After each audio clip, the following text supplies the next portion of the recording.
நம்ம இந்தியன் சினிமாவில் independence day வீக்கெண்ட்க்கு பெரும் எதிர்பார்ப்பில் கூலி மற்றும் வார் 2 படங்கள் ரிலீஸ் ஆனது. இந்த 2 படங்களில் எந்த படம் பெஸ்ட்டுன்னு இந்த வீடியோவில் டீட்டெயிலாக பார்க்கலாம். கூலி லோகேஷ் கனகராஜ் டைரக்ஷன் பண்ணியிருக்காரு. பயங்கரமான எதிர்பார்ப்பு இருந்தது. ஆனால் படத்தை பார்த்த ஃபர்ஸ்ட் ஷோலேயே இந்த படம் தேராதுன்னு சொல்லிட்டாங்க. லோகேஷ் கெரியர்லேயே இந்த மாதிரி ஒரு ஒஸ்ட் படத்தை பார்த்ததே இல்லை.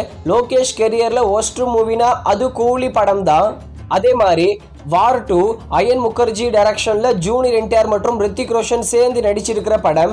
டீசெண்டான எதிர்பார்ப்பு இருந்தது. இந்த படம் எல்லாருமே கெஸ் பண்ணிட்டாங்க கண்டிப்பாக நல்லா இருக்காதுன்னு.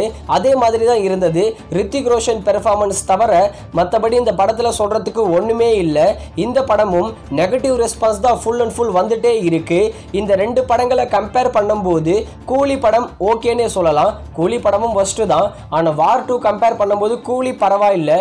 கூலியில் பிஜிஎம் மிரட்டியிருப்பாங்க. மேக்கிங் நல்லா இருக்கும். சினிமோட்டோகிராஃபி நல்லா இருக்கும். டிஏஜிங் போர்ஷன் நல்லா பண்ணியிருப்பாங்க. சூப்பர் ஸ்டாரோட பெர்ஃபார்மன்ஸ் சூப்பராக இருக்கும். இந்த மாதிரி நிறைய எலமெண்ட்ஸ் இருக்குது. அதே மாதிரி கிளைமேக்ஸ் 20 மினிட்ஸ் நல்லாவே இருக்கும். அதே மாதிரி இந்த பக்கம் வார் 2 இந்த படமே ஒரு தேவையில்லாத படம்னே கூட சொல்லலாம். வார் 2க்கு இந்த படமுக்கும் சுத்தமாக லிங்கே இல்லை. 1-2 சீன் தான் லிங்க் ஆகும். வார் பார்க்கலாம் கூட வார் 2 படத்தை பார்க்கலாம். வார் 2 படத்தில் ப்ளஸ் ரித்திக் ரோஷன் பெர்ஃபார்மன்ஸ் தான். மேக்கிங்கும் ரொம்பவும் சொதப்பியிருக்காங்க. ஜூனியர் என்டிஆருக்கு அவரை அங்கே கூப்பிட்டதே மார்க்கெட்டிங் ஸ்ட்ராட்டஜி தான். இந்த படத்தில் பெருசாக பாசிட்டிவ்னு சொல்ல ஒன்றுமே இல்லை. ஃபைட் சீக்வன்ஸ் தான் ரொம்பவே லாஜிக் இல்லாமல் எடுத்து வச்சிருக்காங்க. ரொம்ப ஒஸ்டான படம் இந்த வார் 2. இந்த வார் 2வா கூலியான்னு ரொம்ப பயங்கரமான எதிர்பார்ப்பு இருந்தது.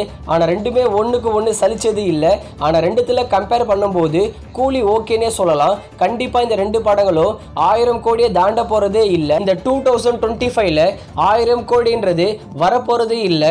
தமிழ் சினிமாவில் 1000 கோடின்றது ஜெயிலர் 2 படமாவது பண்ணுமான்னு பொறுத்திருந்து பார்க்கலாம்.